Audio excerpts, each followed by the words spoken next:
Oh my god. Oh nice, I look like a steaming pile of dog poop. Cool. Literally, if you were about to take like a steaming pile of dog poop, I'd probably look worse than that. No, that's what we're dealing with today. Oh my god, you guys.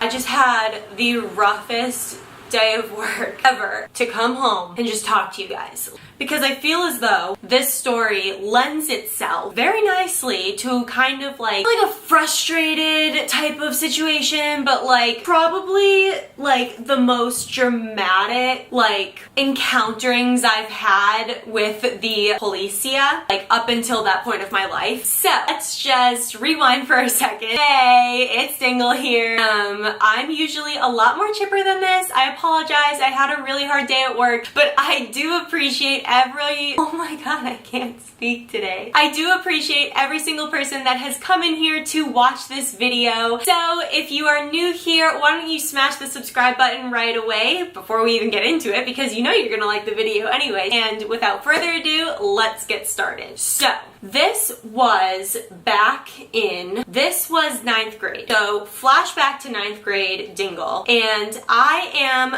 a pretty goody two-shoes. I have never at this point in my life gotten into any trouble. I get good grades. I've never done drugs. I've never drank a drop of alcohol at all. Like, don't hang out with the bad kids. I don't, like, my record is squeaky clean. Like, freshman year was the year that I even was going for 100% attendance. Like, that was my goal for freshman year. If that gives you any sort of indication as to what that version of myself was back in 9th grade. To set the scene, my best friend Megan, I mentioned her in my other story time, you can go check that out, of my most embarrassing moment ever. She was dating this guy. His name was Brian. Brian and Megan had been dating for like a couple months or so. However, I had this massive crush on Brian's best friend. Let's say his name is Matthew. Matthew and I go way back, like best friends since 1st grade, and then we like wouldn't have a class together because like when you're in grade school it's like all with one teacher, like the whole year you have like one teacher, so we'd go like a grade with each other and we were like best friends and inseparable to a grade without each other,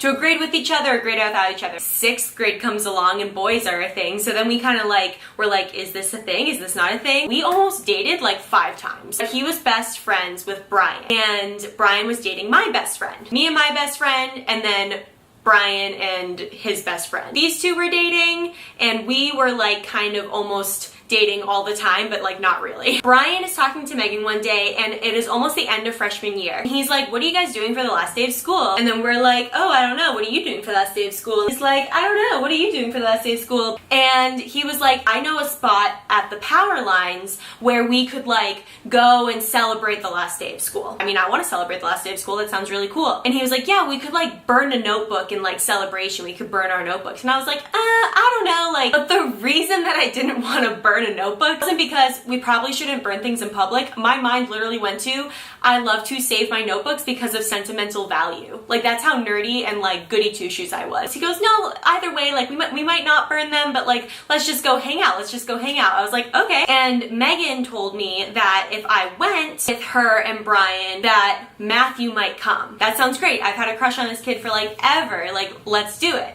And so mind you, we don't tell our parents. Like, power lines, we heard, is where people go and hang out just to like hang out and be like mischievous, but like I had no idea what really like went on at the power lines. Like, I heard people just go there a lot. We don't tell our parents because we knew that if they were like, you're going to hang out at the power lines, like why? They probably wouldn't let us go for good reason. I go over my friend Megan's house like I usually would on like a half day or just a day to hang out. And then from her house, she is very close to where the power lines were at. So the plan was we'd go over there, and then Megan's mom wouldn't necessarily be home. She would still be working. Then Brian would come over, and then Matthew would go meet us there eventually. We go, and it's just me and Brian and Megan, and we head on over there. He has his backpack. Like, we still have our backpacks. We thought we might be burning like a notebook or whatever. We get to a spot, and we're literally just sitting there. We're hanging out, just talking. Matthew texted and said he was on his way there, just like chit-chatting and thinking we're so cool because we're like hanging out out of the power lines at this point. Like, it was kind of lame, but we thought we were awesome. We were breaking like some sort of rule, right? Just felt like we were the cool kids, okay? Then all of a sudden, I hear a car. I say, guys, I think that's a car. Literally like 2 seconds later, I see blue and red flashing lights. No joke.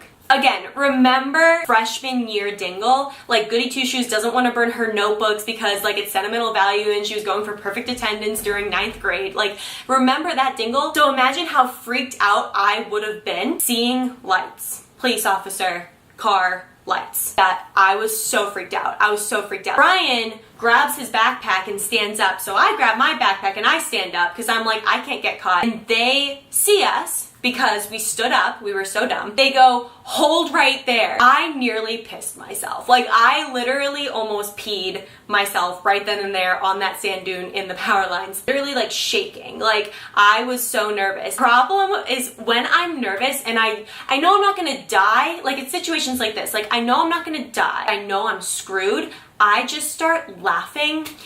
Like, it's almost like an uncontrollable nervous reaction. Like, I'm a laugher. It just happens and I don't know how to control it. So I'm like smiling, can't stop like chuckling. It's such a bad situation. Brian and Megan, all serious, like they're reacting normal, right? They're reacting normal. I'm over here like chuckling to myself, like it's awful. It just looks so bad. So the police officer asked us about our names and I'm like, sure, can't say a fake name. Like, the town was so small, they know exactly who we are probably already. At this point, we honestly didn't think we were doing anything wrong. We just knew the police were like there and they were flashing their lights. We didn't have any drugs on us. We didn't have any alcohol on us. We didn't have, like, there wasn't anything like that happening. We just knew that, like, police and lights were, like, bad and they were asking us about our names. He was like, what do you have in your backpack? I was like, oh, I have books and notebooks. And so he searches my backpack, searches Megan's backpack, and she had the same thing, and he asks what's in Brian's backpack. Brian goes, oh, just like a lighter and some notebooks and stuff.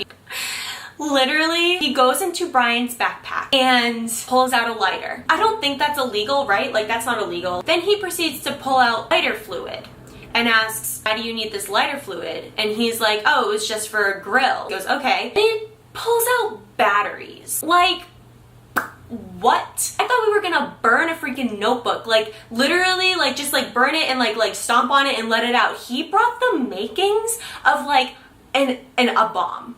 I was just like, what on earth? Pop said, he was like, you know you have the makings of explosives in your backpack, right? I nearly died. The laughter stopped then, because not only am I like screwed, it's not like a haha, I might get my name and my parents might be called. It's like a, oh my God. One of the scariest moments of my life. I was so mad at him. I was so mad. So then he explained, he goes, sir, honestly, we were gonna come out here and celebrate and just burn a notebook. Like, we weren't obviously going to do anything. Like, the battery is for my motorbike. Like, I have a motorbike, and the lighter fluid or something, or like he had like gasoline or something. It was something else for his motorbike, and obviously the lighter to burn the notebook. And I'm like, I'm going to jail.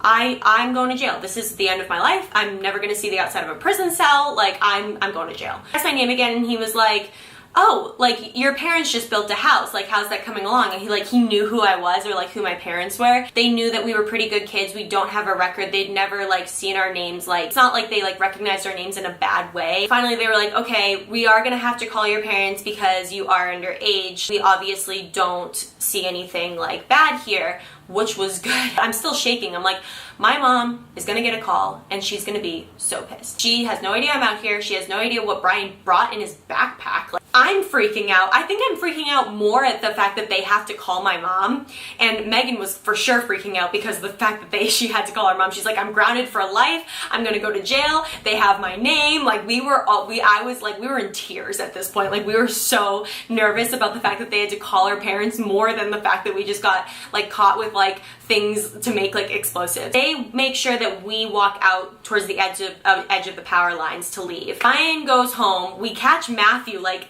at the actual like entrance of the power lines. We're like, nope, turn around, not a good idea, not a good idea. We go back to Megan's house and we're like bawling. Like, we are like so scared and so nervous because our parents are gonna find out. Like, in our minds, our lives were completely over. I have to bite the bullet. I have to rip off the band-aid. I'm like, listen, if the cops call my mom before I call my mom, it's gonna be worse. So I call my mom and I'm obviously like crying like on the phone. I'm so sorry, like I didn't mean to disappoint you and all this stuff, and I'm a terrible person and I'm gonna go to jail. She was more focused on calming me down and like making me stop crying. She thought I learned my lesson. Like there was no further punishment because she thought that I was basically punishing myself enough for this. We were such messes over getting like talked to by the police. Like that was it. Like we were such messes. And it was like one of the most terrifying things of our lives at that point in our young lives. We got caught with explosives by the police officers while we were hanging out at the power lines. I need to share that with you all. If you guys have ever had a similar experience where it turned out okay, but it was a very close call, let me know in the comments below. Thank you guys so much for watching. If you enjoyed this video, do not forget to give it a big old thumbs up because it lets me know that you liked it. And if you're new here, don't forget to subscribe on your way out because it's a ton of fun over here and I would love to have you along personally. And I will catch you guys next time. See you later.